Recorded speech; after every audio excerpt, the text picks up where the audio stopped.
Vamos começar. Então, nós estamos hoje iniciando, se Deus permitir, 2 dias de pensamento sobre Jesus, e vamos ler o título do convite. Você recebeu até, né? Um convite até bem bonito, né? Como é que é? O que dizem os milagres, não é isso? Isso. O que dizem os milagres de Jesus, né? Você recebeu, né? Até, se você não sabe onde está, tem até um mapa aqui, né? Vem com GPS esse convite, né? Então é coisa moderna, né? Mas nós vamos falar sobre isso porque muitas vezes nós lemos o texto bíblico dos milagres e a leitura em si já é maravilhosa, já é coisa muito boa, mas sempre tem mais para olhar. Então eu queria, se Deus permitir, fazer com vocês esse exercício nessa semana, de ir nesta leitura, de observar na intenção tanto de Jesus como dos escritores que escreveram sobre Jesus, observar essa riqueza de significado. Então olha comigo, eu quero começar um texto em Mateus, que não é um milagre, mas só para a gente exercitar o princípio de trabalho que nós vamos fazer. Mateus capítulo 21, nós vamos ler aqui a partir do verso 1, que fala, é o famoso trecho da entrada triunfal de Jesus em Jerusalém. Então eu vou pedir que cada um leia um versículo. Nós vamos ler capítulo 21, versículos 1 a 11. Vou começar aqui com a Meire. Aí vamos, cada um lendo um versículo, vai terminar mais ou menos aqui no meio, de Mateus 21. Pode começar. Quando se aproximaram de Jerusalém e chegaram a Betfagé, ao Monte das Oliveiras, enviou Jesus 2 discípulos, dizendo-lhes: Ide à aldeia que aí está diante de vós, e logo achareis presa uma jumenta, e com ela um jumentinho. Desprendei-a e trazei-o. E se alguém vos disser alguma coisa, respondei-lhe que o Senhor precisa deles e que logo os enviará. Isso aconteceu para que se cumprisse o que fora dito pelo profeta. Digam à cidade de Sião: eis que o seu rei vem a você, humilde e montado num jumento, num jumentinho, cria de jumento. Os discípulos foram e fizeram o que Jesus tinha ordenado. Trouxeram a jumenta e o jumentinho, colocaram sobre eles os seus mantos, e sobre estes Jesus montou. E muitíssima gente estendia os seus vestidos pelo caminho, e os outros cortavam ramos de árvores e os espalhavam pelo caminho. A multidão que ia diante dele e os que o seguiam gritavam: Hosana ao filho de Davi, bendito é o que vem, em nome do Senhor, Hosana nas alturas. Quando Jesus entrou em Jerusalém, toda a cidade ficou agitada e perguntava: quem é este? A multidão respondia: Este é Jesus, o profeta de Nazaré, da Galiléia. Muito bem. Então, lemos aqui Mateus 21, de 1 a 11, e vamos notar comigo alguns detalhes, para a gente começar a notar essa história e o seu significado. Ele estava chegando em que cidade importante aí no versículo 21? Jerusalém, exato. E ele estava exatamente aí em que cidade agora, nesse momento? Betfagé. E vocês lembram qual é a distância de Betfagé até Jerusalém? Quantos quilômetros? É como daqui a Ribeirão? Araraquara, quanto é? 30 quilômetros? Não, menos. Vamos fazer uma menos 13. É por aí.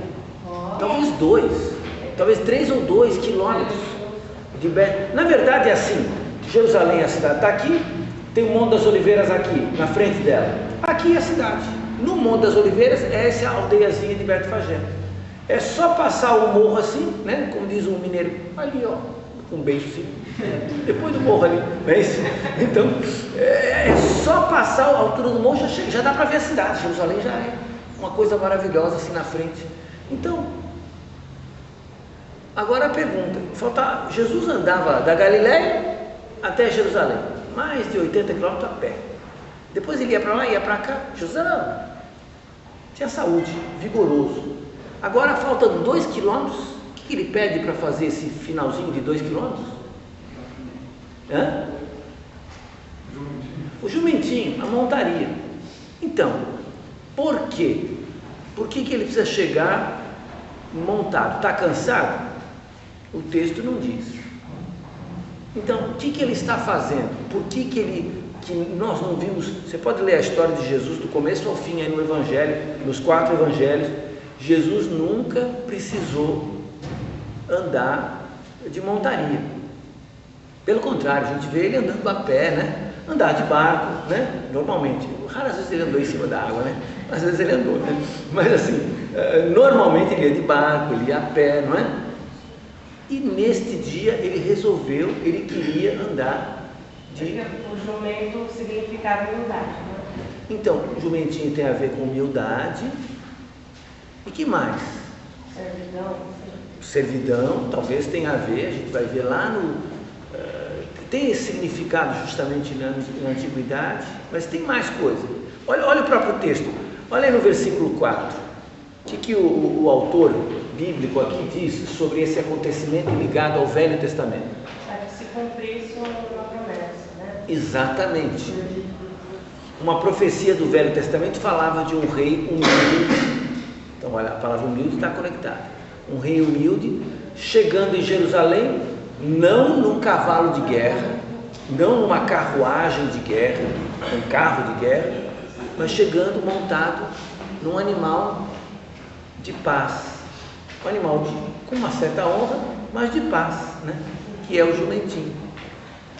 Então por que Jesus montou o jumentinho e entrou em Jerusalém? Provavelmente, ele cumpriu o texto. Seria quase assim, como se ele estivesse pegando a Bíblia dele e falando: deixa eu ver, olha, tem essa passagem aqui, que chega um rei humilde em Jerusalém montado, é esse que eu vou fazer hoje. Escolhi o papel de hoje. Então, preciso de contra-regra, arranje para mim os equipamentos, né?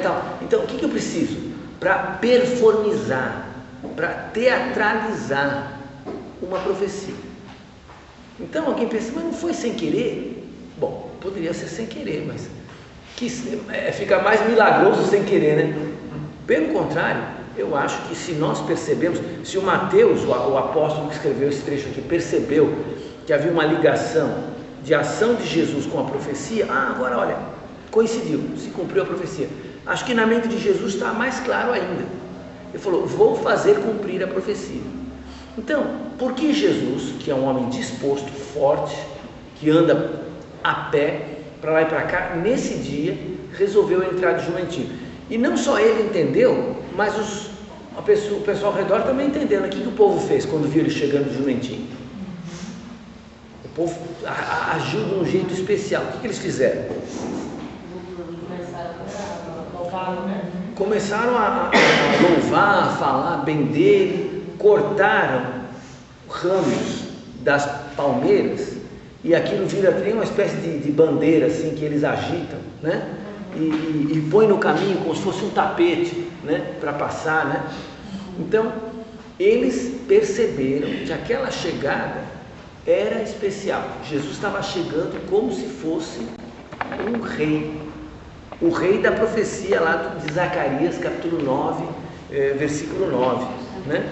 E Jesus, de fato, ele fez o que a gente chama, ele agiu para, por meio da ação, dar uma mensagem, e o povo entendeu a mensagem. O povo reagiu justamente dentro do que devia. Se um rei viesse a Jerusalém, como é que nós devemos saudá-lo?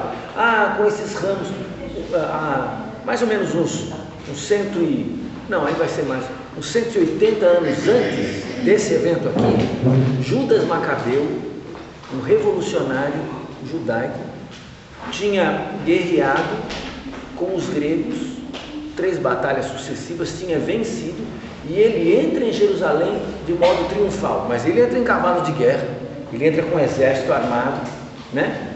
E eles fazem esse mesmo movimento com as plantas, com essa folha cortada, chama lulab, com essas plantas, né? E fazendo essa espécie de procissão, de acolhimento de um rei. Judas Macabeu não foi rei, ele foi só um general.